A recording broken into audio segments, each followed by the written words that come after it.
All right, so you got your gaming system. Awesome. You have built this sucker exactly the way you want it to. It'll play any game that you want to. Great. Now comes the other question. What if you want to share the experience? What if you want to be able to do video editing as well as gameplay? What if you want to do live streaming? Is your system and hardware up to the task? What solutions are there out there that may work for you? All really good questions. Well, what I'm going to cover today is some possibilities, and then I'm going to show you the option that I chose for my setup. Stick around.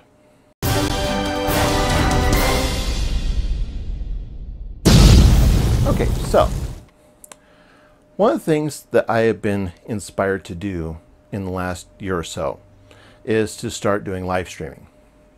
And I thought about it, and I thought about, how I'm going to do this and what I'm going to play, what I'm going to do to share the experience. So I figured, hey, got my gaming system right here. It's all built up, all ready to go. Should be able to do it just fine. Now, granted, this is no slouch of a system. This system is like maybe a little over a year old. So let me go over the specs as far as what's in this system. In case you haven't seen any of my earlier videos, this system has an i7 7700K overclocked to 4 gigahertz, or actually 4.7 gigahertz, on a 240 millimeter liquid cooler. It is powered by a GTX 1070 graphics card, 16 gigs of RAM, boots with a nice 500 gig SSD drive, very fast drive, and I've got my 2 terabyte mechanical spinning metals of rust, otherwise known as mechanical hard drive, that I use for the raw storage. In fact, I use this for some of my gaming storage. Now, granted, it's not the perfect system because, granted, if you want to be able to boot up your games faster, you want to load them up onto an SSD. Well, since I only have one SSD on the system, I'm not going to really fill it up with a whole bunch of stuff because I don't want to, overclog it with a bunch of different games. So eventually, the plan is that I'm going to put a second SSD in, so that way I'll have like my boot drive and I'll have a game drive. And for a lot of games, this system works just fine as far as being able to game and stream at the same time. It's got 8 gig graphics card in it. It's got a nice overclocked CPU. It's got plenty of RAM. It's got 16 gigs of 3200 megahertz. Why shouldn't it be able to handle everything?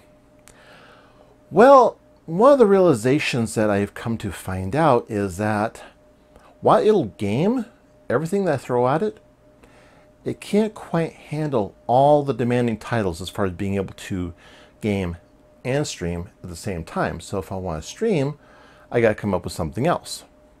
So there are a few things I could do. I could go out and buy a Z370 motherboard and an A700K. Sure, 6 cores, 12 threads, higher core count. But they only last for so long. And here's the other problem I've run into. How do I stream consoles too? Now, granted, I can always hook up my Elgato HD6DS, which is a very capable stream box. And it'll capture console gameplay just fine. In fact, I've done it before.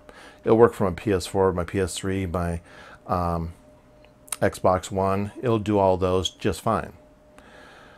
But I've come to find out that PC gaming is kind of caught me a little bit. It's kind of really ensnared me into its grip, as it were, especially with Steam sales going on all the time.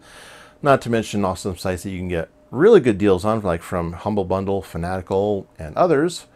And anybody who's followed me around knows that I've been inspired to check on those sites as well. So I wanted to come up with a way that I'd be able to game and stream and be able to do everything I want to do, be able to record and edit my videos, and have a nice flexible setup. So how do you go about doing that with just one? Well, you don't. So here's what I did. Let's shoot over the other direction. So I decided to build a second rig. Granted, this isn't practical for everybody. So be wary of your budget and your expenses when going about doing things this way. The benefit of doing a second stream box is that even if your game crashes, your streaming software won't crash as well. Plus the fact that you can switch games, you can stream from multiple things. Like if you want to set up your streaming setup to where you have inputs from your consoles, your PC, older systems, things like that, then yeah, absolutely you can do that. So this system, I got it for a really good price, so I figured, hey, this is a great time to put this together. So what's in this system? This system has a Ryzen 5 1600X CPU, overclocked to 4 gigahertz on a 240 millimeter cooler with an R9 280X 3 gig graphics card.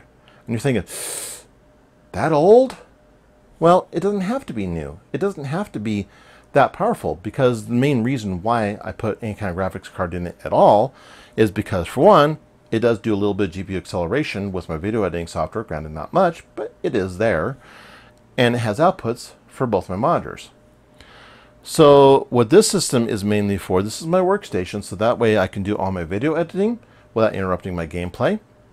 So if I just get done shooting a video and I'm just rendering the video, I want to relax, kick back, play a game or something, I can do that. It doesn't interrupt anything that's going on here. So this pretty much has all my production software on it. It's got like my OBS, Filmora, Vegas, and some other stuff. So what else is in here? Well, this one is booted up with a Samsung 970 EVO M.2 NVMe drive. So you're thinking, well, why didn't you put one of those in your gaming system? Well, because the SSD runs on that system just fine. Why spend extra money when you don't have to? Now, granted, I could have booted this from an SSD with no problem, but I wanted for the experience, because it's the first time I've ever had an M.2 drive ever. So I figured, what better reason to go about it? So this is the 970 EVO 256 gig drive, and then I've got a 1 terabyte and 2 terabyte mechanical hard drives in here for storage. Plus I have an optical drive in case I want to watch movies, because my other case doesn't have an optical base. So if I want to plug a USB DVD-ROM drive in it, then I can do that. But this one has a slot, that way I can just put it in there. And as you can see, I've put some nice lights in here, and it's a very nice case. In fact, this kind of case I've wanted for a long time, ever since it launched. So the Fractal Design Define R6, and the only reason why it may not look like you normally see in the pictures is because I have the front panel off. Because if I leave the front panel on, it covers up those really nice RGB fans I've got here. Now, granted, they're white right now, but I can use got my little remote control here, and I can change the color anytime I want. So how do I get the gameplay and the other footage going from my gaming system to my streaming system? Well, that's where breakout boxes come in really, really super handy. So what I have is, I actually have a couple of Elgato devices that I use for that.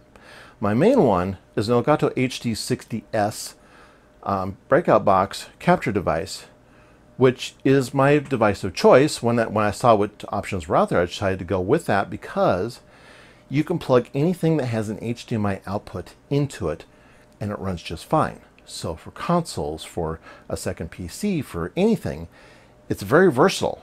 Now granted, you can get an HD60 Pro or 4K 60 Pro or what have you, but it doesn't lend itself to the same versatility that an HD60S does, in my opinion.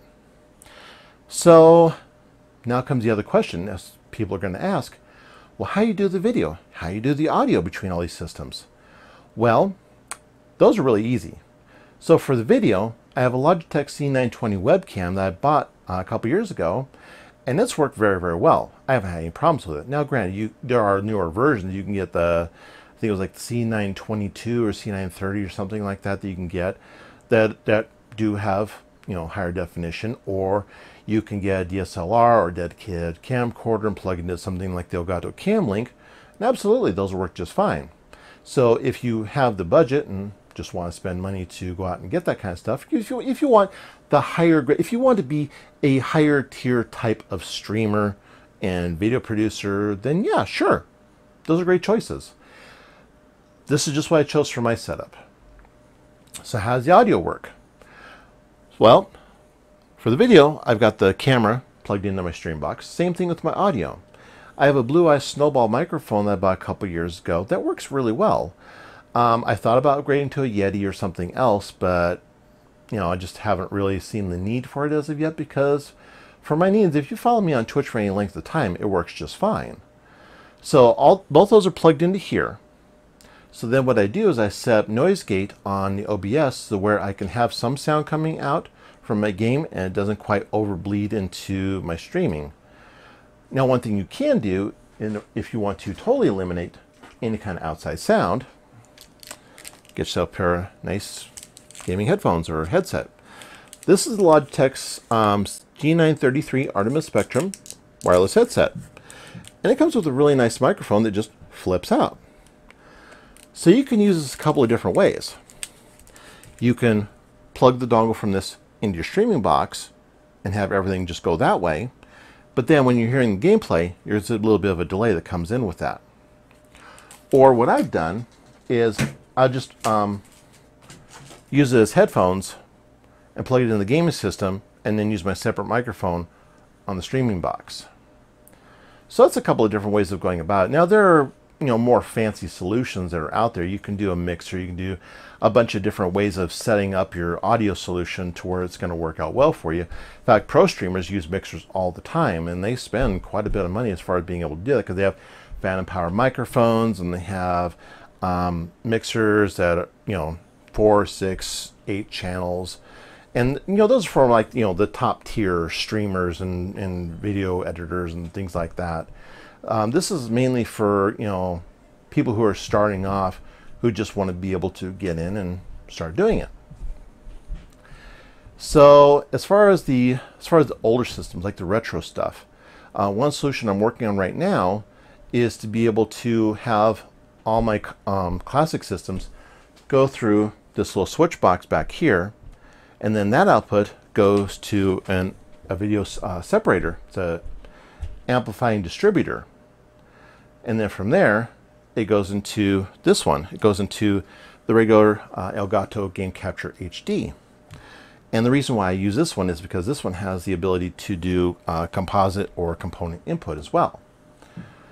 Now, granted, you can get composite to HDMI converters now. So I'm kind of looking into that as an alternate option. If that tends to work out well, then I'll just run everything through the HD60S. But in the meantime, I'll just do it like this. Now, as far as how I got the monitor set up, I have the 2 outputs from my gaming system going to both panels. So when I'm gaming, it just shows up on this one. And then so if I want to do, if I'm not planning on doing any streaming, I turn them both to the input that's coming from this system and it shows up as dual displays. Likewise, I have both displays on this one going out to inputs on both TVs. So if I'm doing any kind of retro streaming, this one has the advantage of the composite output going into composite jacks on the back of this TV, whereas this one doesn't have those because it's a newer TV. So I'll do the gaming on this one, and then I'll extend the desktop over here and have OBS running on this screen. So as long as you remember which input is set up for which computer. So what I did was I have HDMI 1 on both of them set to this system, and I have HDMI 2 on both these set to this system. So if I'm doing live streaming, then I do HDMI 2 on this one, HDMI 1 on this one, so that way I can see the output from the Elgato that goes into here, and everything runs just fine. And that's worked really, really well. So because of the fact that I stream in 1080p or 720p, depending on how the bitrate is, because I've got fairly decent internet, I've got 100 by 10, so it tends to work really well most of the time, especially during the hours that I do stream. So for this solution, it works out just fine. Now, granted, like I said, you can do everything through one computer if you want to. You can do something like a Ryzen 7 2700X. You can go X299, X399, whatever floats your boat. And I'm sure it'll work wonders for you. But this solution is the one that I've built slowly over time, and it's worked well. So now I can stream all the games I want to play. I can stream Watch Dogs 2, which is like my current game of choice. As you notice on my monitors, I have I have a huge love of Watch Dogs. I mean, it's definitely one of my favorite game series that I've ever played because there's just so much to do. And some people may criticize the game for having the lackluster graphics, but I encourage you to at least give it a try. Because, yes, Ubisoft screwed up when they did the release of it. But I'd say, still give the game a shot because the gameplay mechanics in Watch Dogs 1 and 2 are really good. In fact, the second one takes everything that was cool about the first game, kind of kicked it up a few notches. So that's it in a nutshell. I hope I've covered everything. I hope I answered a lot of the questions that you've had as far as, how I have my dual PC streaming set up for what I do. If you have any other questions, please leave them in the comments down below and I'll try to do a follow-up video and answer more questions. Or you can catch me on Twitch when I'm doing my live stream. I'll be happy to answer any questions that you have right there. My links to Twitch and Twitter are down in the video description down below. If you like this video, you know what to do. Go and smack that like button. It's right down there. If you haven't already and you want to subscribe to this channel for more random content, you know where that button is. Go and smack it. Smack it hard. Don't let nobody hit it. Alright, so I hope that you found this entertaining, informative, a little bit of fun, or at least, gives you some better ideas as far as what you can do as far as setting up your streaming setup. So by all means, let me know how your streaming setup looks and how it works and, what kinds of things that you've done. So that's going to be it for me for today. I'm going to get on out here. As I always say, live life a little randomly each day and learn something new every day because in this day and age, you really, really should. So get randomized. Follow me over on Twitter and Twitch, and we'll see you out there on the net. And until next time, have a wonderful day.